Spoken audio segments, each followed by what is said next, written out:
Thanks for tuning in. This is Positioning Your Passion podcast. I'm your host, Na, and I'm here with a dope guest, Ryan the person. Yes. Thank you for being here. Man, thank you for having me, dude. So jumping just like right in, where did you grow up? I know you're from Chicago, but what neighborhood? Where you from? Man, so I always tell folks I was born on 91st and Stony. Okay. Raised on 87th and Stony. And I can't give y'all my current location, but just know I'm still on Stony Island, you know what I'm saying? Yeah. I'm still around the way, so southeast side. Yeah. What was it like growing up in Chicago? Man, around that, like when I was a shorty, I don't know. I feel like I saw the world a little differently as a kid, just growing up on that side of town. I kind of grew up in like what some folks would call the hood. You know what I'm saying? It wasn't really like, it wasn't like a known hood, but like it was kind of the hood like for that time. I don't know. It was a vibe though. You know what I'm saying? I'm amongst folks that look like me and dress like me and all that stuff. And like I saw like just a lot of like friends that stay in the area. I met a lot of people that stay in the area. Yeah. I don't know. It was fun. I mean, It was a Chicago was lot. great. Not to be biased, right? But, Yeah. Do you come from a musical family? I do not. Okay. Oh, kind of do. So give me the rundown. Not like everybody does something, but my mother sang in the choir when I Okay. was a shorty. My sister is a classically trained vocalist. My grandmother also sang in the choir. My dad did some stuff when I was a kid, apparently, allegedly. You know what I'm saying? I don't know for sure. But he, I guess played a little drums in high school with like his homies or whatever. Okay. And I guess DJ'd a little bit. This is what I've heard now. I haven't got the full story. I got to ask on the full stories, but this is what I've heard. So yeah, I kind of have a musical background. Not everybody like took it, like it just kept running with it. Yeah, they didn't make it a like, profession out of it, but y'all definitely yeah. got the talent and the skill all up and through there. Yeah. What was your journey like, I think, like discovering your passion for music and art? Did you always kind of know, or like what were some of the things that got you like into discovering that passion? Man, growing up in church. Okay. Growing up in church, like going from 91st and Stony all the way to 103rd and Halsted every Sunday. What church you went to? Sweet Holy Spirit, Bishop Larry D. Trotter, my dog. Okay. Yeah, growing up in church, literally going from 91st and Stony to 103rd and Halsted every Sunday, 7:30 service, 9:30 service, 11:30 service. We in church all day. You hear me? Just growing up in that, seeing both my mom and my grandmother in the choir, and obviously church is like, it has like so many different elements to it, but like hearing like the music element to it, I'm just like, oh, I dig this. Like I feel like, you know what I'm saying? Like you a shorty, you're not really like, You're a sponge. catching. Yeah. You're not really like catching the Holy Ghost, nothing like that. Like every Sunday, you're not doing that. So but like you hearing these like melodies and just different moments in the service where like there's music implemented into it, and it's like, whoa, like this is fire. Like just to hear music on a constant, what I'm saying, every Sunday. And it's also seeing like musicians, like live music every Sunday versus like just you're not listening to it. You're actually seeing people I'm seeing perform. people, and I'm seeing like, I'm going to rehearsals and I'm seeing them like, oh, prep for this, this thing coming up on Sunday. I'm like, wow, this is crazy. Like I, what I'm saying, not that like in my mind, like, oh, I want to be in church, but like I want to do music. I want to be around. I want to be a part of this. Yeah. I do play at church now. But I feel like even that, like I do that, but also do obviously so many other things like with music. So. And we're gonna get into it for sure. When did you learn to play the drums? Like, what was that like? And maybe just talk about like how'd you get good? Because Johnny was like, can you imagine a person like that little playing the drums like that? Like she was like, you've always been just raw, in that instrument. I appreciate that. Shout out to Shawnee Dez. Shout out to Shawnee Dez.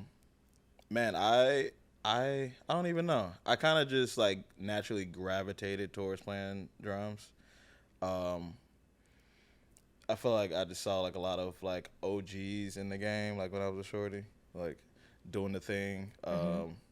Even like, growing up in church, there was like a guy by the name of Calvin Rogers. If you, any musicians out there, like, if you like a real musician, like you really understand, you know who Calvin Rogers is. Calvin Rogers is like a giant in the drum community today. He's played for like many different artists, recorded on many different albums, all this stuff.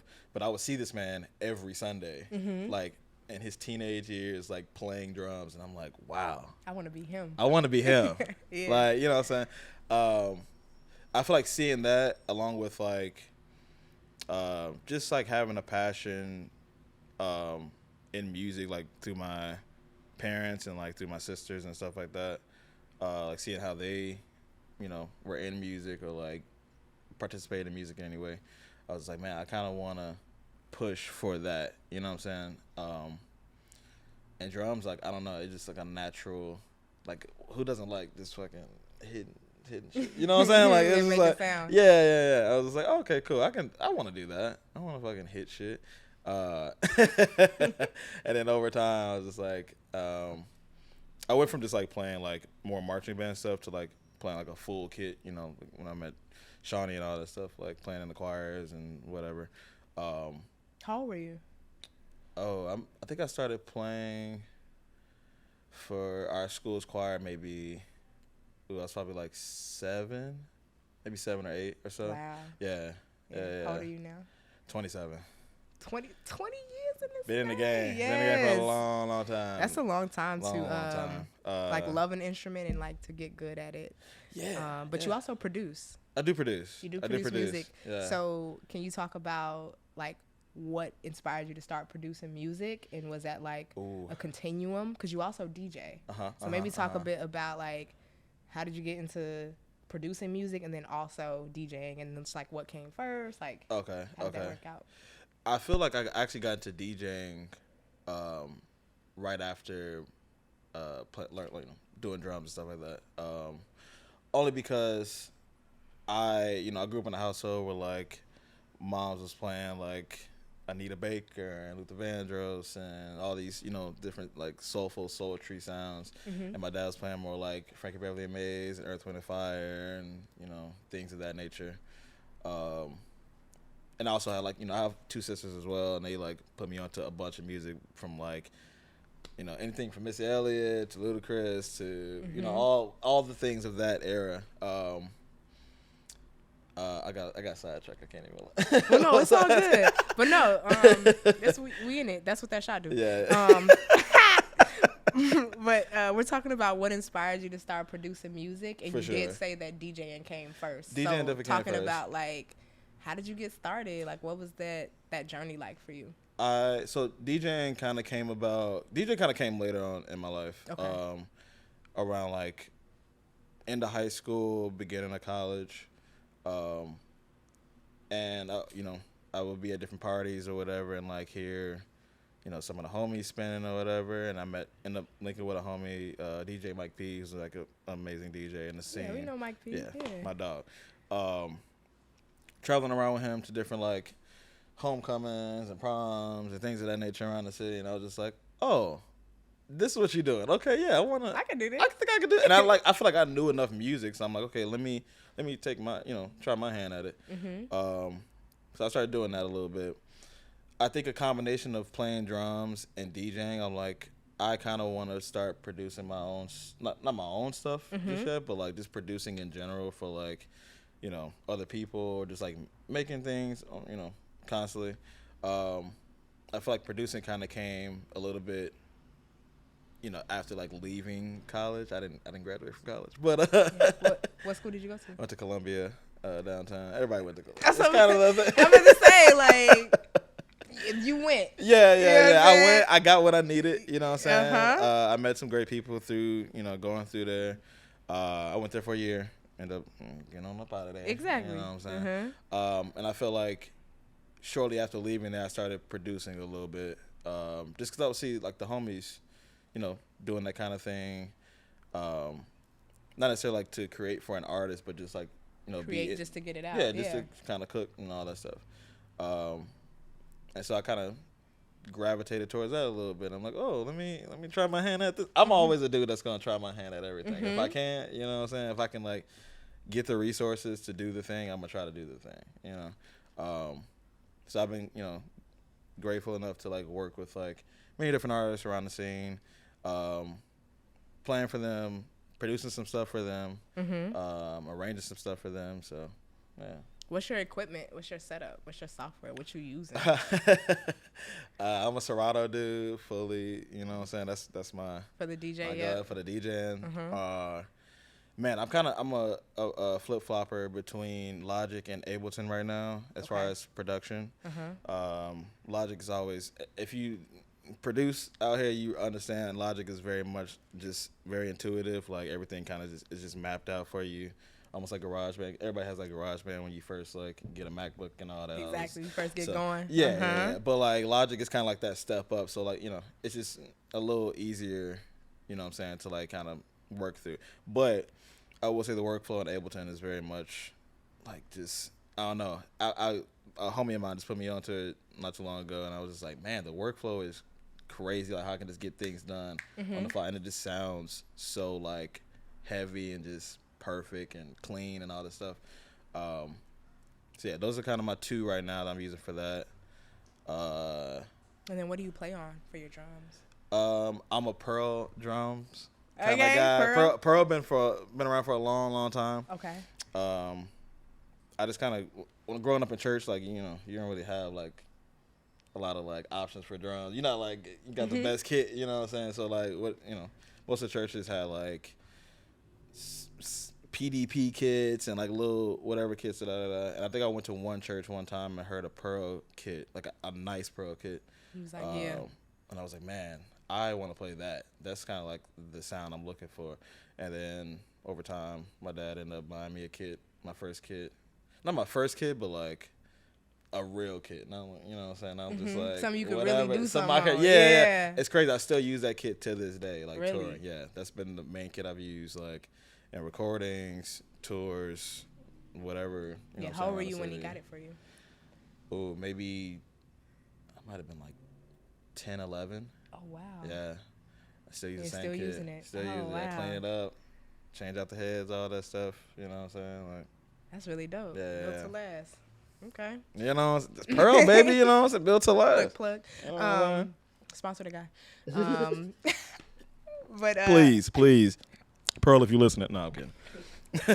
what advice would you give to artists who are trying to make that transition into maybe they've formerly gotten good in an instrument, but then they want to be, a DJ or they want to start producing? What are some things that maybe you didn't know that you wish you would have known? So yeah, what advice folks that are trying to make that transition into DJing or producing from already being an established musician? I feel like people shy away from doing that stuff only because like you think you gotta have like the best software and the best equipment at all times. I feel like just I literally hit Google and was like, oh, I wanna start DJing. What do I need to get? And so saw a couple options, within reason. I'm like, okay, I can buy this thing, and just get started. I wasn't buying like the top of the line thing or whatever. I just wanted to like get my feet wet and really learn how to do this thing. I feel like working with what you got is like a main thing. Like I feel like using like the resources you can use and really learning that kind of just puts you in that place, and then you start going and I want to like build upon this a little bit. You know what I'm saying? Yeah, I feel like if you really want to do it, you'll do it by any means necessary. You're gonna like get the whatever tools you need, and if you don't know what tools you need, you always got a person like me hit up. You know what I'm saying? I'm gonna tell you to get this thing. Don't get this thing. Just get this. If you're trying to start out, you know what I'm saying? Like this is like the basic thing to have, just to get the fundamentals down, and then you build upon that and be like, oh, okay, I can buy this $2,000 board or whatever. I can buy this crazy software or whatever it is, and really like expand that world too, other than being a musician. You know what I'm saying? Yeah. So you can start cheap. You can start small. Yeah. You can use the things around you. Yeah. And they can also hit you up, like through the DM. They can slide. You can in slide. Okay, That's so we hit it now. crazy. Aspiring. Slide in the DM? I don't know, but No. slide? No. No. But there are probably some folks within your reach that you can grab onto to like get this insight. Yeah, whether yeah. it's, even if it's not Ryan in person, But you can. That's Yes. the thing. I'm always like, however I can put you on game, I'm gonna put you on game. You know what I'm saying, from the jump, and like how I did it first, and then how you can get to this level. You know Exactly. No, that's great advice, and I think that's just like a great point to make around like feeling like, because it's like we're so like what you see, right? And it's like you can see online that this person has this or has that, or but it's like, no, you can literally start in a very simple way and you can build upon that. Yeah. So yeah, that's great advice. You do a lot of traveling. I do a lot of traveling. Jesus Christ. But you still continue to live and work from Chicago. Why? Man, I get this question a whole lot. That's crazy. Because I know they're trying to get you to come. I know they're trying to get you to fly and be in another state. I've but been you're still asked here. to live in LA so many times. I already know. When am I moving to LA? When I'm moving to New York? I'm born and raised in Chicago, right? And I feel like other cities have, many different things to offer. LA, for example, has like industry, A&R, all these different things, all these different amenities. But like, I don't know, I've traveled to LA and like seen what that culture looks like, and traveled to New York and seen what that culture looks like. And I'm just like, Chicago, there's like community in Chicago, right? You look at LA, it's like very much like, oh, I can only be, not everybody's like this, but the culture I've been in, the culture I've experienced out there has been like, oh, I can't necessarily like attach myself to you unless I know exactly what you do and I know you kind of worth it. Right? I know that's like really crazy to say, but like I've definitely seen that firsthand out there, right? And New York is just way too fast for me. I can't do that. Way too fast. A lot of hustle and bustle. I dig it, in certain aspects, but it's just not my speed. Chicago is very much just, I don't know, it's comfortable, and that's, we talk about like getting out your comfort zone and like, being this like social butterfly and like, spreading out a little bit, but I feel like Chicago is just, I don't know, this community here. There's a reason why I work with the folks I work with, you know what I'm saying? Like, I'm homies with them outside of being their drummer, being their DJ or whatever, have you. Like, it just feels like home. It feels like things are more tangible out here as an artist, as a musician. Like, we don't have the A&Rs and all that stuff, but like, Chicago, we got a chip on our shoulder. We gonna rock, you know what I'm saying? Exactly. We're gonna go crazy every time, you know what I'm saying? And so that's why I just don't feel like I could ever leave here. I'm like, this is where I'm supposed to be. This is where I'm supposed to like build my career, build my family, build my friends, all that stuff, Great answer. Thank you. Don't go nowhere. I'm chilling. I'm here. I know you're not. But you also host like events, and you do your own like reoccurring things where you allow people to like come in and share space, and like you DJ. Can you talk a little bit about the things that you do from like a curatory standpoint and then a consistent DJ standpoint? For sure. I'll start from a DJ standpoint. So as a DJ, I'm working a lot in the city, like with different residencies and stuff like that. So I have a residency right now at California Clipper every first Saturday that I've built in, what does that over mean, time. having a residency? Yeah. So I'm there DJing every month. I basically curate a party that like, I've always had this dream of like being a DJ at a party consistently. Like, you can come see me, you know what I'm saying, like do my thing or whatever. And Clipper just felt like the right space to do it in, only because of the music I grew up on. I feel like Clipper is very much like a hub for just like funk and soul and disco and house. It's got like that Studio 54 vibe, to me at least. And so for the longest time, I used to go to like mad shows at this space, and I just kept saying to myself, like, I want to get in this space. I got to get in this space, right? And then, we had pandemic. And then coming off that, they opened back up. A friend of mine had a birthday party there and wanted me to DJ. And I was like, okay, cool, I'm down, Same time I ended up meeting the booking guy there, just that same day, I think. And I was like, man, I would love to come spin here. Like, I love the space. I've been here multiple times. Like, I would love to just come DJ here. And, you know, he had me try out a couple nights. I was DJing by myself, which was absolutely insane. Like 9 to like 2 in the morning. Oh, wow. Yeah. Exactly. Yeah, the California Club does stay open pretty late. Pretty late. And I was doing that all by myself, like every first Saturday of the month. Until I brought on my homie. Shout out to my homie Coach. So we have a residency up there every first Saturday of the month. You can catch us spinning everything from funk to disco to soul to house. I've been to a set or two. Okay, yeah. I've seen you in the building. Yeah. Okay, yeah. So things like that. I DJ here and there around the city. Invite folks out to my sets or whatever. I don't have any like mixes or anything like that online. I usually tell folks like, hey, if you want to see me DJ, you got to come to see the me set. live. Because I feel like that element of like being in a space with a DJ is way different than you experiencing it on SoundCloud or on Bandcamp or whatever, right? Yeah. Because you get like the elements of like it's like the grassroots vibe. It's Yeah, like the exactly. historical, like before there was internet. Right? Yeah, That's yeah, what exactly, you were doing. exactly, You exactly. were coming and showing up. You get like the real me in real time versus like hearing what I did like 2 months ago. You know what I'm saying? Yeah.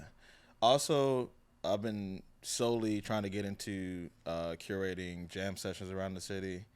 I did one at Clipper not too long ago where one of the homies there's two different people that work both the DJ aspect of Clipper. There's another person that works the live aspect of Clipper. Okay.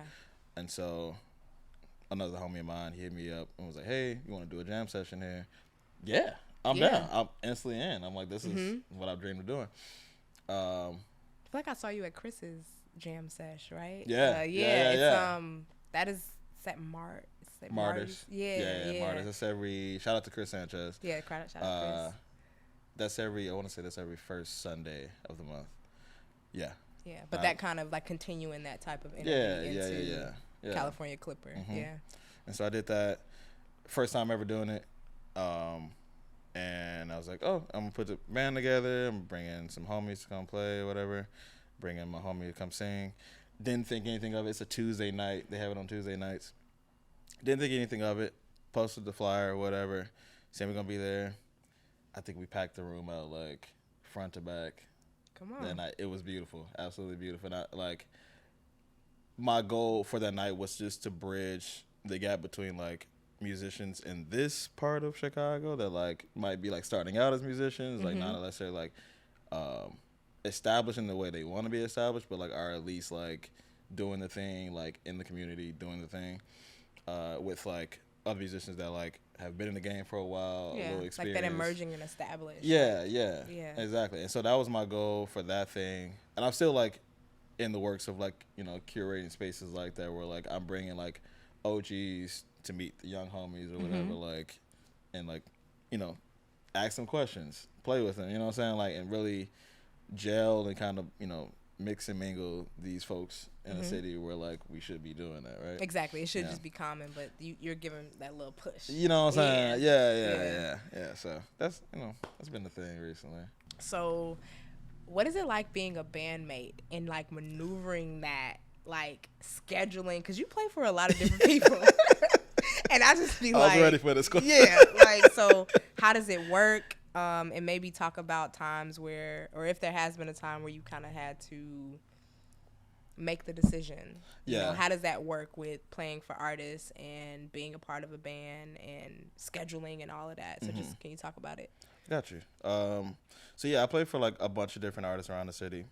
All different genres, all different schedules, all different everything going on. Being a bandmate is very gratifying, just like people trust me with their music, and I feel like the scheduling part gets a little weird, only because like I'm working with so many people and everybody has like, oh, we got a show out here in New York, or we got a show Tuesday at Shuba's, or we got a, you know what I'm saying, and so it's crazy. I'm actually in this situation right now where I'm like having to sort out rehearsals for everybody because everybody has a show in the same month, right? or at least like 5 different artists have shows in the same month. So that's where it gets a little challenging. What's the mess? Right? Like, how do you maneuver through? And is there a time where you're just like, is there a hierarchy that you have or that you have to have in working with all of these artists? Not necessarily, because I feel like I try to treat every situation like I'm coming in like as a musician, helping this person or whatever, and they all like I said, all the people I work with are usually homies before we even talk about music, right? So I try to treat everybody with the same platform, with the same, respect to their time and their craft and their, all that stuff. And try to schedule, what I'm saying, like as best as I can. I might have like 3 rehearsals in the same day. Oh, wow. I might, what I'm saying, I might have to like move some stuff around and like go. Right. Exactly. Prime example. Yeah, prime example. I was supposed to be here yesterday, and I had to I had a rehearsal. And so I feel like it's very much just constantly, having these, as much as I don't like them, group chats, emails, to like really solidify. Okay, I'm meeting with you on this day. We going over these songs. I'm meeting with you this day. We going over these songs. And I'm also like trying to find time for myself in between all these rehearsals, right? So I'm like, I don't want to burn myself out having to learn all this music, and then like I don't have anything to give at the next rehearsal. You know what I'm saying? I'm like, so it does get challenging trying to be on top of all these things. I definitely like I don't have anybody like assisting me. It's very much just me doing all this stuff, and I'm very grateful because people want to work with me. You know what I'm saying? Yeah, but it does get challenging, I will say. But I do the best I can with scheduling, I will say. Yeah. Have you ever had to, like, have you been in a scenario where it's like an existing, like, bandmate or whatever has hit you up and you're like, I'm actually already booked? Definitely been in those situations. So how do you navigate that, or what's that like? I'm always a big supporter of, like, putting the homies on, right? So if I can, like, alley-oop the gig to somebody else, like I've referral to someone else. Exactly. Yeah. Okay.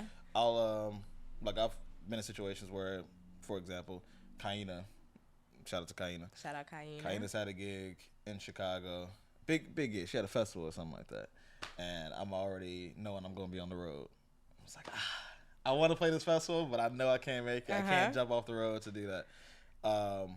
So I called in the homie Chris. Shout out to Chris Sanchez. Called in the homie Chris. Hey, I'm going to come sit down with you, go through these songs with you, give you all the sounds, all that stuff. This is what she's looking for. This is not what she's looking for. And I'm going to lock you into this gig. So you know what I'm saying? So I'm always it's always instances like that where I can like call in the homies like, hey, I need you to come fill in on this gig for me. Or even like the homie Luke Titus. Luke doesn't live here in Chicago anymore. Shout out to Luke Titus. But I've called him a couple times and be like, hey, can you, you know what I'm saying, come fill in on this gig, and vice versa. He would call me for stuff.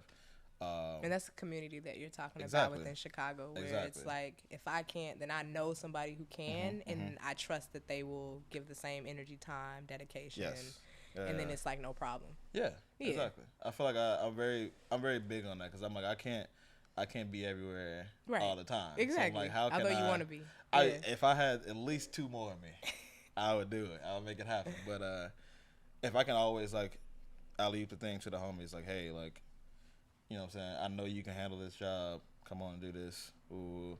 And they usually deliver. You know what I'm saying? I'm always proud of them. I'm like, you know what I'm saying, I'm gonna call them for more gigs. I'm always trying to like put more money in their pocket or put however I can help you. You know what I'm saying? Develop as an artist or develop as a musician. I'm gonna do that. That's a great point. Yeah. So a tip for folks, musicians, artists, it's like the goal is to get to a point where you're established, you have people that want to work with you, but you also have like 3 or 4 homies in the pocket, in the book that you can refer in the event that you're not available. Speaking of festivals, where we finna go? You just played Coachella earlier this year with my fave. If I can say it, how was that? Like, what was that like? Was that at first? Was that like, what was that like for you? And what does that signify for you in your career? Was that like the biggest you've ever played, or like where? Just what was it like playing Coachella?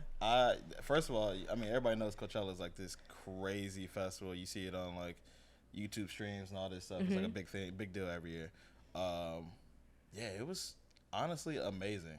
Like I had like such a great time just being out there, with like people that like I enjoy.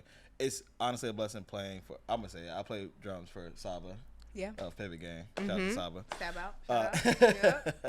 Yep. Yeah, and they hit me up to like come play for Coachella. Um, you know, as a young dude, I'm like I've had dreams of doing these things like or touching these stages, to actually like be able to do this thing with like an artist I actually enjoy working with, and I've enjoyed their music for a long time. It's like wow, like this is very very surreal for sure, very very surreal. Like I played a lot of festivals, in my time of being a musician, but like that was absolutely insane, and like being on that size of a stage 2 weekends is very crazy, very very crazy. Yeah, it was unlike any other festival I think I've ever played, honestly. Just seeing like so many different artists and different like people you like look up to in the music industry. Like in this one space for this these 2 weekends or whatever, and like I'm in this trailer with Saba, but I see like Thundercat walking right there, and I see like Anderson .Paak walking around, I see like what I'm saying, Caliucci's and Don Tolliver, and I'm just like, I listen to all y'all, bro. Like that's so right crazy. Here, yeah. It's so crazy to see that. I'm just like, but wow. you're amongst them. Yeah, yeah. Right, yeah. yeah. I feel like I'm always feeling like I'm in the space I need to be at all times, right? Like I feel like I've manifested this moment for myself. Like in all these moments I have, I just feel like one day it's gonna happen for me. I'm like, I'm gonna just keep riding this wave while I can, and one day it's just gonna pop. And sure enough, you did. Coachella came around. I was just like, it's game time, baby. Let's go. do it. Well, congrats on that. Thank you. I and appreciate that.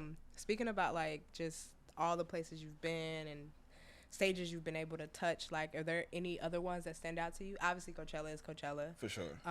But just in your tenure, like do you have any stories that you can talk to us about around what was the city, what was the venue, and what made it so special? Man, I feel like the craziest situation I've been is probably like going to play in Japan. I've been to Japan like a couple times now, but just like a young black man growing up on the south side of Chicago, you never think like, oh, I'm about to go to just fly out to Japan to do my craft, to do my to do my thing. I think like flying out there, that 13-14 hour flight, to then like going to play at a festival in front of all these folks that you never seen before in your life, that y'all probably don't speak the same language, like all this other stuff.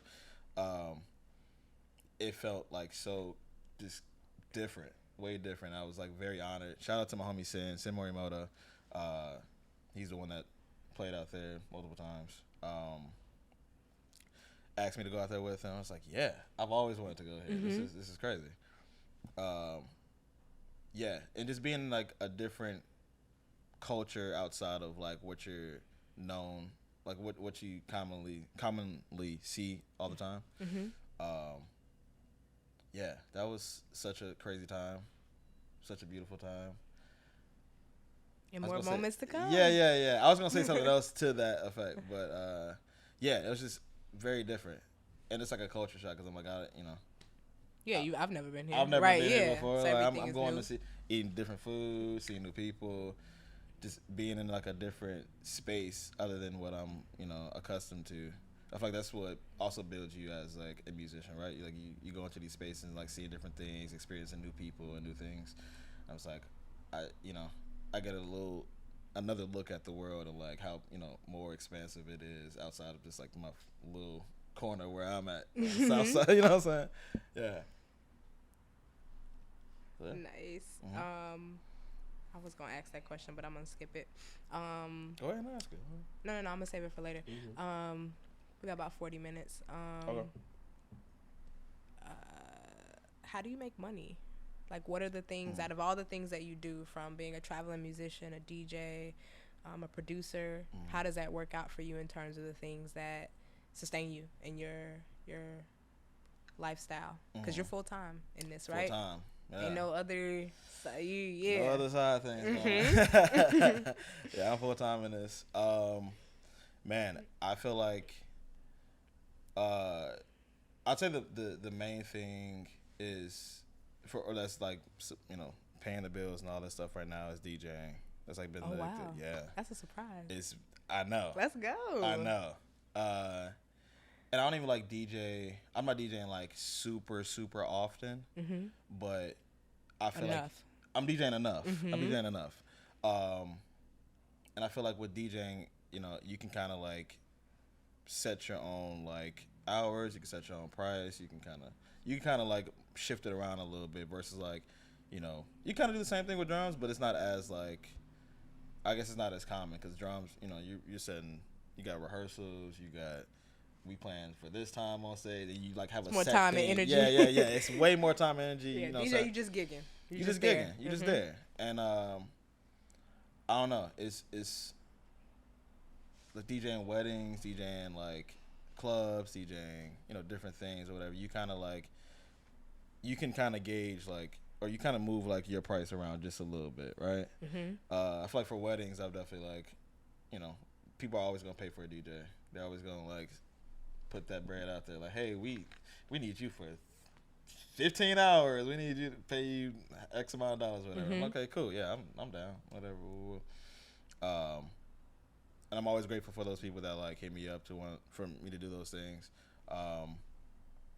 Drumming, I've definitely, you know, made funds off that too. It's like the runner-up. So DJing first. DJing first, drums second for sure. You can kind of, I don't know, drums you can kind of set your rate too. I feel like once you know, become more established as a musician and just grow in that field a little bit, you kind of like build that price a little bit, right? Because now you got like some longevity up under your belt, more equipment, more time spent behind this instrument, you know. So like now folks are like, oh, I'm gonna pay him XYZ now because I'm like, I feel like he's, you know, he's an established musician. Like he's gonna come in with this type of energy. He's gonna know the music. He's gonna da-da-da-da, woo.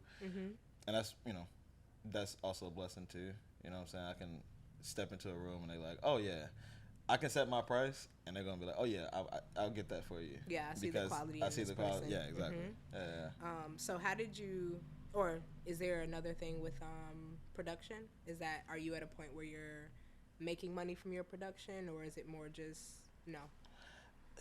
Here and there, right? Here and there. But it's the third thing. Yeah, it's a secret third thing. You know what I'm saying? I feel like with, you know, producing, like even like my homie Sin's record, I get some royalties off of like playing drums. Yeah.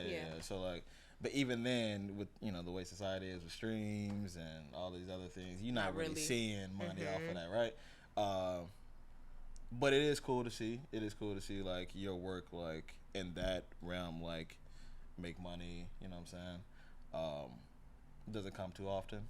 It's not enough to pay no bills, but like it's still cool to see. You know what I'm saying? There are, you know, some instances where like you actually see some money off that, right?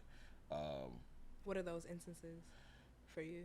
I've had one situation where like I've played on a record, and it got like a lot of like radio play, like in the gospel scene, and I feel like that it was enough. It was enough. I was like, okay, cool. Like I dig that. You know what I'm saying? Even that still wasn't like crazy amount, but it was like, oh, this is cool. This is cool to see like my work like flourish into that aspect. Yeah. Okay. How do you that's a great answer. How do you how have you worked to develop your rates, and like what does flexibility look like for you? I feel like I base my rates on a couple of different things. If we're talking about drums, you know, how many rehearsals I gotta be at, what, you know, that amount of time I gotta be learning your music and rehearsing your music. If I need to bring equipment at any time, if I gotta bring equipment to the gig, or like, you know what I'm saying, because now you're talking about like money I've put into my own stuff, and I'm bringing it out the house to like bring it to these venues. I'm like, okay, cool. I gotta think about stuff like that. I gotta think about my time, the equipment. I gotta think about like also just like the amount of energy I'm putting into this thing, right? If I'm like having to learn like 20 songs for a gig, I'm definitely gonna want to see some money behind. Like it's just, I'm just being real, cause like that's, I mean, that also goes into time too, right? It's just you spending that time like learning and perfecting like these songs, cause you're essentially like conveying, you're like, you're trying to push this artist like message across, right? And in the way they saw and their vision across.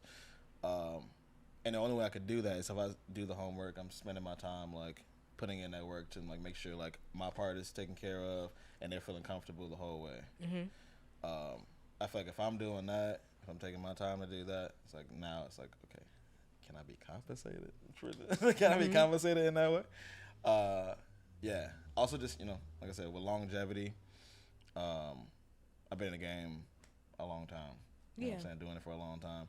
And I feel like younger me was getting like the $75, $100 gigs or whatever. And that's like, that's all cool. You know what I'm saying? I feel like that worked for that time. But I feel like if you've been at it for a while, you know what I'm saying, you can kind of like set that price a little bit higher now, because now you're talking about like I've done the work to be here. You know what I'm saying? So now like I want to be compensated for that work I've put in, and you know, be getting paid for that. You know? If you feel comfortable, can you share the most that you've ever been paid? Oof. And maybe let's just do the last 24 months. So the last 24 months, like what is the most you've been paid for a DJ gig or drum gig? Okay. And maybe the least amount. So what's like that range? For a DJ gig, that's a good question.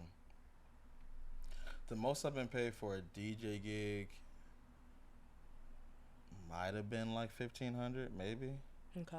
And that's like wedding stuff, right? That's that. Cause that's what you want. You're curating the that's you're curating the yeah, exactly. Yeah. For drums, I think close to like maybe 3,500, 4,000, maybe somewhere in there. Okay, and was that for a series of gigs or one show? That's for one show. Let's go. That's for one Come show. on. But that's, I mean. But yeah, that's on the high end. Yeah, that's on the high end. That's on it. But that also, it goes into like, you know, I've done maybe a series of rehearsals. A bunch of rehearsals. All of it, I'm playing like a decent amount of music. And so like, they feel like, oh yeah, I'm gonna pay you well. You know what I'm saying? Like, can you just do this for me? Oh, okay, cool. I got you, bro. Whatever you need. You know, so I'll make it happen. So yeah, I think those numbers, right? I don't know if those are the highest, but I'm gonna go with I mean, that's what you want to share. That's what you want to share. That's fine. I'm gonna go with that. What advice would you give to artists who are trying to trying to establish their rates and stick to their rates? Because I think that becomes a thing in a lot of these like very, I don't know what to call them, but they're the types of job functions that have so much creativity to them that allows you to kind of like be as minimal or go as big. For sure. You know, and so it's like the work of a DJ is like it's very involved, but you can be the minimal DJ or you can go above and beyond. You can be on the mic, yelling in the mic. And exactly. But there's not. Yeah, but just like, what is your like advice to the folks that are trying to like set the rates and stick to it? And then what does flexibility look like? I always tell myself that I have community rates and corporate rates. Okay. And that's kind of how if you're a nonprofit, it looks one way. If you're a for-profit business, it looks a different way. And that's kind of how I set my boundaries. But even still, it's like sometimes your friends hit you up and you just like, what's your budget? You know what I mean? Exactly, so like, exactly. What would be your advice to young artists who are trying to set their rates and keep them? And kind of also learn what flexibility looks like. For sure. I feel like I'm kind of in that same boat where, like, it'll be like a situation where, like, I need to ask, like, what that budget looks like for y'all. You know what I'm saying? I need to see, like. Because you low-key probably can't afford more, right? You know what I'm saying? I'm like, I got at least, you know what I'm saying? I'm going to work with you. You know what I'm saying? I feel like I'm kind of that way across the board now that's mostly with DJing. With drumming, I feel like because I've done it for a while, I've like set this rate for myself where like I feel comfortable I only feel comfortable making this amount of money because I'm gonna give you 100% as much as I can. It's like a non-negotiable in a way. Exactly. Yeah. I feel like when you're disciplined, when you really take the time to put in that work and put in that homework, you can really set that rate for yourself, right? And if other people can see that you're taking this seriously, you're really like taking the time out to like hone in on to like what they want you to do, and like you really like presenting yourself in the most professional way. You can really like set that rate, I guess, for lack of better words. And I say like don't change up from it. Like if you really feel like you worth that, you know what I'm saying? Stand on it. Stand on that. Yeah. We're talking about standing on business. That's been my motto for the last last month or so. Stand on business. Stand on business. If you really feel like you worth it, set that rate.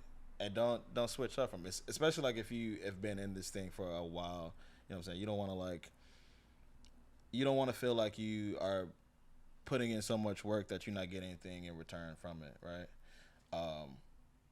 And that's mostly like the corporate,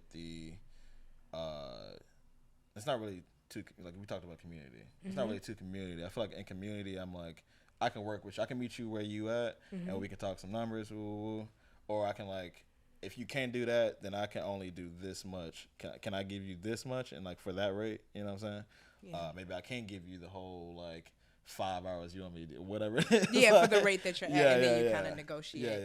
Yeah. But definitely like stand on your rate, and also like if you are standing on like this, not a crazy amount, but if you standing on like a set amount, present yourself in that way. You know what I'm saying? Like really show them why, like, oh, I need to be paid this because of X, Y, Z. Like I've given you this time, I've given you this, you know, be this quality. Work. Yeah. I'm like, if you're gonna really be, don't set the rate and then be. Yeah, and then because then it's like people aren't gonna respect the rate. Yeah, I can't pull up to a gig and be like, yeah, I want $500, bro, but I can only come to one rehearsal and woo da da da. You know what I'm saying? Like I don't want to do that. You know what I'm saying? I can't do that. And then like if I'm half-assing it, it's like you're not gonna call me back. Right. It's not gonna happen. I'd rather like set that rate, and I'm giving you that time, making sure you feel comfortable, all that stuff. I'm learning the songs and all that stuff, and you see why I'm worth that amount. You know what I'm saying? Yeah. That makes sense. Yeah. So you already answered this a little bit earlier around like it's just you out here, there's no one else. Yeah. But I wanted to ask, like, do you have like an accountant or a lawyer? Like, are there people that are looking over contracts for you, or helping you with the financial components? And if so, how are those relationships maintained, or how do they go? And then I have a follow-up after that. Okay. I don't have a manager. I don't have no assistant. I don't have none of that stuff. Not for real. I don't really have an accountant. It's very much just me handling all that stuff. Okay. It's just me. It's just been me. You know what I'm saying? I don't have anything official. That's impressive. Right? Yeah. I very much like just, I've been able to work all these different aspects of my life, like both being just the musician and being like the manager. Yeah, exactly. I do have not an official like accountant or anything like that, but like I have a homie, Glenn Curran. He's one of the co-owners of Super Records here in Chicago, one of the, like a local label here in Chicago, who puts me on game. I can go to him with any question I have, and he'll like be like, "No, don't do this. Maybe do that." You know what I'm saying? Like, he's definitely like looked over a couple contracts for me here and there. Not any official thing. Like I'm not. You got like, some resources you could tap into. Yeah. Mostly just resources, right? It's not an official thing, but like he'll, you know what I'm saying? He'll look over some stuff for me and be like, "Nah, like where it says this," because he went to school for all this stuff. So like he can read that language like very well, like know like exactly what they're talking about, like the hidden, you know, things in the contract or whatever. So he'll like kind of guide me through some of that stuff, or like just kind of put me on game, like, hey, you might want to check this, or like ask them about this before you sign this thing. So yeah, nothing official. I very much do a lot of this work on like by myself. I don't have it all down pat, you know what I'm saying? But I'm, you know, still learning just that aspect of everything, right? What are some of the challenges and perks of being self-managing? The challenges I would say is when tax season come around. Because it's like, it's almost upon us. Oh, Jesus. When tax season come around, because like you think about like I'm essentially a freelance artist. There's no like specific. There's some instances where I'm getting like a 1099. I'm getting like, certain like official documentation and stuff like that. But most gigs will be like, I'll get like a direct deposit. Yeah, you have to track that and do all that exactly. on your own. Yeah. So like when it comes down to that time, and I'm like, okay, yeah, I made this money over here. I spent this money for this equipment, and I had to take this Uber over here. Or I gotta like, that's a lot on my mental. I don't really like to deal with that, but I'll go through it knowing that like, you know what I'm saying, it needs to be done, right? Right. The perks of it, I just feel like I'm seeing where all my money's coming in and where all my money's going. If I feel like I need to buy new equipment for XYZ, you know what I'm saying? Like, I'm basically like, okay, I got this money set aside for this thing or whatever.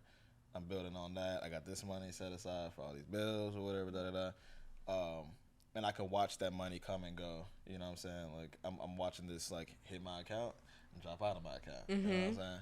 And I don't necessarily like have somebody like watching that for me. You know what I'm saying? Not that I don't want anybody watching that for me, but I just feel like I like to have my eyes on it at all times. It's just I don't know. I kind of like grew up just like being that way. You know? I just like to see where all my shit is going. Yeah. Exactly. And you learn the business, like you learn all of that. So at some point, eventually, if you grow to a point where you feel like you do want and need a manager or some of those other professional services, you'll know exactly what you're looking for. Yeah, and I've done it. Yeah, I've done it, and I'm still learning. You know, I'm gonna have like all the vocabulary for everything, but like at least have some aspect of like, oh, okay, I need to do this thing in order to get this thing done. I need to like take care of this thing. And I'm still asking questions about like OGs that like have been in the game even longer. Like, hey, how do I XYZ? Yeah. Resourcing. Establishing style. You have a really great, unique style. Wow. You're always rocking local stuff from the city, like just now with that hat. Yeah, the hat. Shout out That's Instrumental. crazy. He was a guest 2 episodes ago. Okay. What are like some of your favorite pieces that you rock from Chicago, makers and doers? That's a good question. I have like a lot of like, I mostly like rock merch from different artists that I enjoy, or like I'll go to some shows and like see, like I got like Kaina merch, I got Super Records merch, I got Nnamdi merch, I got just merch for so many different artists. Not necessarily, I don't have to like necessarily work with them, but like I enjoy their music and I want to like support them. So how do I support them? So I very much like that aspect. Also, rock some of the brands like the between Joe Fresh Goods and who else? I'm trying to think of my closet right now. What are some of your favorite ones to rock and why? Like why? What about those Chicago brands? And what are the pieces that you rock? I've seen you in this hat a few times. Okay, yeah. So I know this hat is on the favorites. Yeah. I do really enjoy this hat. My grandmother actually worked for Mayor Washington back in the day. Yeah. She did like some campaigning for him. Yeah, and that's like the original blue or like the official. Yeah, exactly. And so like when I saw this hat online, I was like, I need that. And I think I saw it from you actually. You DM'd me about it, and I was like, yeah, it's online. You should go buy it. That's full circle. Yeah. Yeah, legit. And then crazy enough, so I went to the store because I couldn't get it online I think I just wanted to go to the store to like grab the hat, like the physical hat. I'm very much a person like I don't really like to. I want it. I want to buy it. I want it right now. Yeah. Especially like if it's a Chicago brand, I'm gonna just go ahead and pull up to the store and get that thing. Go to the store. Talk to the guy behind the counter. He's like, "Oh, we don't have any more of the hats in stock." But the guy that makes the hats is standing right here, and I turned around and happened to be Instrumental. Yeah, exactly. Yeah. And we chopped it up for a little bit, and he was like, "Yeah, like what I'm saying, just buy it online right here. I got like maybe like 2 more blues or whatever. Like if you buy it right now, like I'll waive the shipping fee and all that stuff. So it's just crazy how that worked out. That's also to go back on community, like, you know what I'm saying? Had he not been there in that moment, I just would have been like, oh, I guess I got to get it online. It's a thing I don't want to do, but here we are. I was paying all this bread. Let's go. Waive that fee. Now I got it. Yeah. And then you meet the maker. Yeah. And just like, see, you know, I'm putting a person's face with the actual product, right? Beautiful thing to see, beautiful thing to witness. So yeah, I feel like this hat has definitely been like a statement in my wear recently. Also, my Black Women Are Essential hat. I'm very big on hats. I don't know if you peep. Yeah, we were talking about it. Black Women Are Essential hat. Shout out to those folks over there. Yeah, Chelsea Essence. Chelsea Essence, love them. Yeah, I love that hat. I just love rocking that hat. I love getting asked about that hat from other Black women in the scene, or just like Black women in general around Chicago. I don't know. There's so much power behind that hat to me, right? It's also so much power because like I like to wear it even in spaces that might not feel like too comfortable with that, like seeing that hat, like not feel like represented by the hat. But I'm like, no, I need That's to get, exactly why I want to wear it. Yeah, I need to get this off. And I need you to. I like to hear the questions like, hey, like, you know, what are Black women essential for? And I love answering, like, you know, in my own way around that. I feel like that's Black women are very much an essential part of my life. You know what I'm saying? Being that like my mother was Black and my grandmother was Black and aunts were Black and all, you know what I'm saying? Like, and they pushed me in like my life and, you know, my journey. You know what I'm saying? So I'm like, I'm gonna rock this hat with pride because like that's my backbone a little bit. You know what I'm saying? Black women in Chicago and Black women in my family more specifically. So yes. Yeah. Short-term, long-term goals. Anything you're working on, like music, production. I saw you just drop something with, is it Thelonious? Somebody. who did you just produce something for? That dropped. Oh my God. It was somebody. Maybe I am getting it wrong, but the question is short-term, long-term goals, anything that's coming up, production-wise, DJ-wise, events-wise, that you're excited for. I just finished working on the homie Sen Morimoto's new record coming out actually next Friday, November 3rd, called Diagnosis. Played a lot of drums on that whole record. Worked with him on that, so that's coming soon. Long term, that's like a short term because that's right there. That's whatever. That's a little, you know. And then y'all will tour that music. We'll tour that music next month. We got we're hitting a couple of different spots. Not necessarily like a lengthy tour, but just like kind of hitting like some key spots around the Midwest, East Coast, West Coast, stuff like that. Eventually, I want to do an instrumental album. That's been my goal. That's been my goal for a little minute. I want to do like a Chicago collaborative album with like, you know, musicians, whatever instrument you play, if you sing, whatever. I just want to like bring a bunch of different like people that I've met in the scene in the room together to like curate like this beautiful album that represents Chicago in the best way. So we're gonna come on, we're gonna see. Yeah. I'm giving out too many gems right now, but that sounds really raw. Yeah. Okay. Last couple questions. What is maybe some of the biggest misconceptions about touring that you think folks have? Okay. And then, what would be your advice for musicians that want to be touring musicians? Because you got to be built for that. It's a different kind of. It's a beast. It's a different thing. So, it's a beast, for yeah, sure. 2 questions. What are maybe some of the biggest misconceptions about touring? And then, what advice would you give to artists that they want to tour? I'll say one of the biggest misconceptions is that like you're on the road like just partying every night. We doing a show, we at the club. We at the show, we at the club. That is not it at all. Never has been. I'm not popping bottles every night. This is not the vibe. A lot of situations are I'm in a 15-passenger van with the homies, and we all sweating it out through Texas, riding along. You know what I'm saying? Suitcases in the bag, instruments in the bag, blasting music or whatever. When I first started touring, I was like, there wasn't like a budget for like, you know, everybody gets their own bed at a hotel or we stay in an Airbnb or da da da. A lot of times we were staying at folks' cribs. You know what I'm saying? Some of us sleeping on the couch, some of us sleeping in the guest room, some of us sleeping on the floor. You know what I'm saying? That's like the early stage of that, right? So it's not gonna always be like you're starting off at like the peak of the thing. Like you staying at all glamorous. You know what I'm saying? Yeah. You staying at the Ritz Carlton. You know what I'm saying? You're not doing that. Not initially. There's people that you build to that, but not initially. I feel like even then you should like go through that just sleeping on the couch at the homie's crib. Somebody you just met like an hour ago at the show. And you sleeping on their couch now that night, you know what I'm saying? You got to go through that to get to like, we didn't rent out this Airbnb for a couple of days, da da da. Mm-hmm.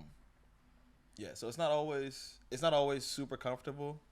It's not always like party mode. It's not always like this like glamorous thing. You really like putting in work and moving your own drums to the stage and setting them up and breaking them down after you just play like a however long set. You know what I'm saying?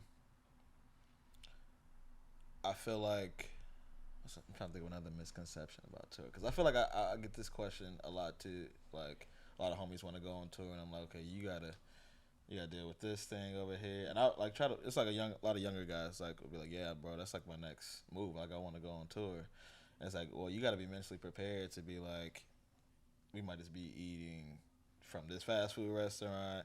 You might not get a shower in that day. You might da.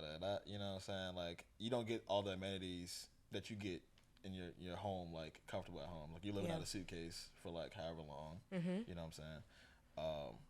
Which like if you built for it, if you can do that, go ahead and do it. But you gotta just really like realize like, hey, you're gonna be living out of a suitcase for like maybe 2, 3, 4 weeks, a month, 2 months. You never know, right? So just like really understanding that aspect of touring. What was your other question? I'm sorry. Oh, just for folks that want to go on tour, what are some things that they need to know? Is there any specific positioning that they can be doing for themselves, or just advice? Yeah, I would say really just be mentally prepared to not be comfortable, right? 'Cause like touring is never going to be the most comfortable situation. Like you don't know everybody in these cities. You don't know where you're staying at in all these cities. Like maybe a decent hotel or a decent Airbnb, you know what I'm saying? But nothing's like your bed, right? Nothing's like your shower, nothing's like your bathroom. So like just being mentally prepared to be uncomfortable a little bit. And like I gotta share this space with like 5 other motherfuckers that like, you know what I'm saying? Or strangers. Like, I've been in some situations where it's like I don't really know everybody in the camp or whatever. I've been in situations where it's all the homies and we all good, you know what I'm saying? We ain't necessarily all showered in the same bathroom, but like, you know what I'm saying? Yeah. Yeah, so just just being comfortable in the uncomfortability, if that makes sense. You know what I'm saying? Also, just really trying to eat well on tour. Like it's very hard to. A lot of places don't have good quality meals. You're not getting a home cooked meal every night. You might just be eating. We had McDonald's with it. We had with it. You know what I'm saying? Also, just like not putting too much of that in your body. So I feel like you need the energy to keep going. Mm-hmm. You know what I'm saying? Through this whole tour, you might be gone for like however long or whatever. You don't want to just be putting like McDonald's fries and you know what I'm saying? Like behind all that, you need the energy and you need to sleep to, you know what I'm saying, to get up and do your job the next day. Also, just being on time on tour is very essential.